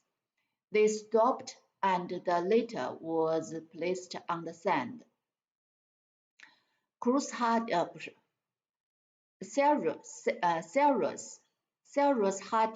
Cyrus Harding was asleep profoundly and didn't awake. Pencroft, to his extreme surprise, found that the terrible storm had quite altered the aspect of the place. Important change. Block of stone lay on the beach. Great block of stone lay on the beach, which was also covered with a thick carpet of seaweed, algae, and wax. Evidently, the sea passing over the island, the islet, had been carried quite up to the foot of the enormous certain of granite. The soil in front of the cave had been torn. The soil in front of the cave had been torn away by the violence of the waves. A horrid presentiment flashed across Pencroft's mind. He rushed into the passage, but returned almost immediately, and stood motionless, staring at his company. The fire was out. The drowned cinders were nothing but mud. The burnt lining which was to have served as tinder had disappeared. The sea had penetrated to the end of the passage, and everything was overtorn and destroyed in the interior of Chimney. In a few words, Spilett, Herbert, and Neb were made acquainted with what had happened. This accident, which appeared so very serious to Pencroft, produced different effect on the company of the honest sailor. Neb, in his master, didn't listen, or rather did not care to trouble himself with what Pencroft was saying. Herbert shared in some degree the sailor's feelings. As to the reporter, he simply replied, upon my words, Pencroft, it's perfectly indifferent to me. But I repeat that we haven't any fare. Pooh! Not any means of relighting it. Nonsense! But, I say, Mr. Spilett, isn't Cyrus here? Isn't Cyrus here? Replied the reporter. Is not our engineer alive? He will soon find some way of making fare for us. With what? With nothing. What had Pencroft to say? He could say nothing, for in the bottom of his heart he shared the had in Cyrus Harding.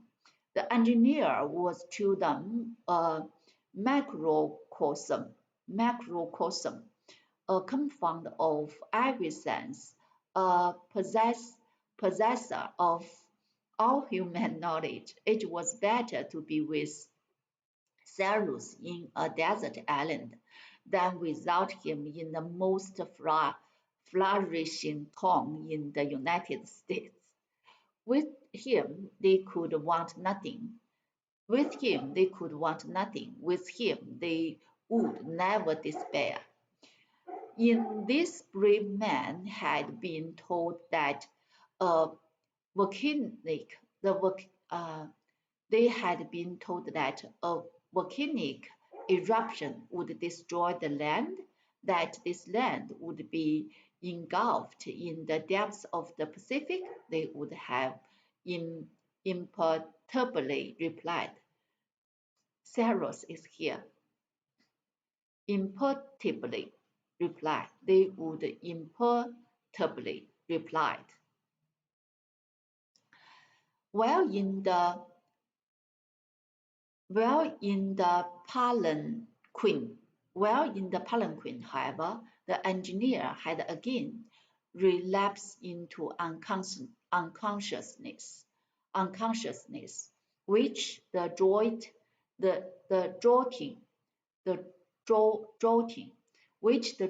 to which he had been subjected during his journey had brought on, so that they could not now appeal to his ingenuity. The supper must necessarily be very meager. In fact, all the gross flesh had been consumed, and there no longer existed any means of cooking more game. Besides, the conclusions which had been reserved had disappeared. They must consider what was to be done. First of all, Cyrus Harding was carried into the central passage. There, they managed to arrange for him a couch of seaweed which still remained almost dry. The deep sleep which had overpowered him would no doubt be more beneficial to him than any nourishment.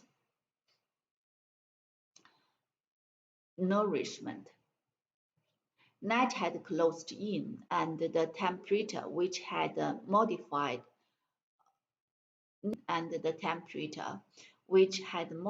when the wind shifted to the northwest, again become extremely cold. Also, the sea had destroyed the partition of which put up in certain places in passages. The chimney, on account of the draughts, had become scarcely habitable.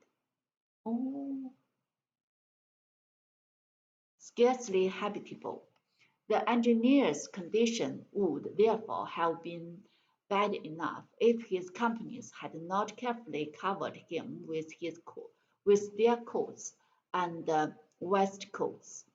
Supper this evening was of course composed of the inevitable Lacedaemon, of which Herbert and Neb picked up a plentiful supply on the beach. However, to these mollusks, the lad added some edible seaweed, which he gathered on high rocks, whose side was only washed by the sea at the time of high tides. This seaweed, which belonged to the order of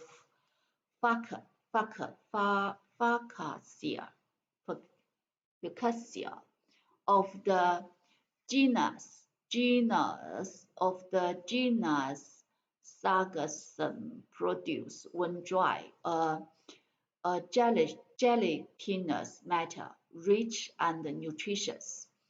The reporter and his companions, after having eaten a quantity of Lacedaemon,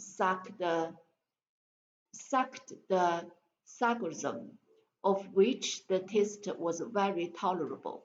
It is used in part of the East, while in the East, very considerable by the natives. Never mind, said the sailor. The captain will soon. Meanwhile, the cold became very severe, and, and unhappily they had no means of defending themselves from it. The sailor, extremely vexed, tried in all sorts of ways to produce fire. Neb helped him in this work. He found some dry moss, and by striking together pebbles, he obtained some sparks. But the moss, not being inflammable enough, did not take fire, for the sparks were really only incandescent. For the spark were really only incandescent and not at all of the same consistency as those which are emitted from flint when struck in the same manner. The experiment, therefore, didn't succeed. Okay, that's all for today.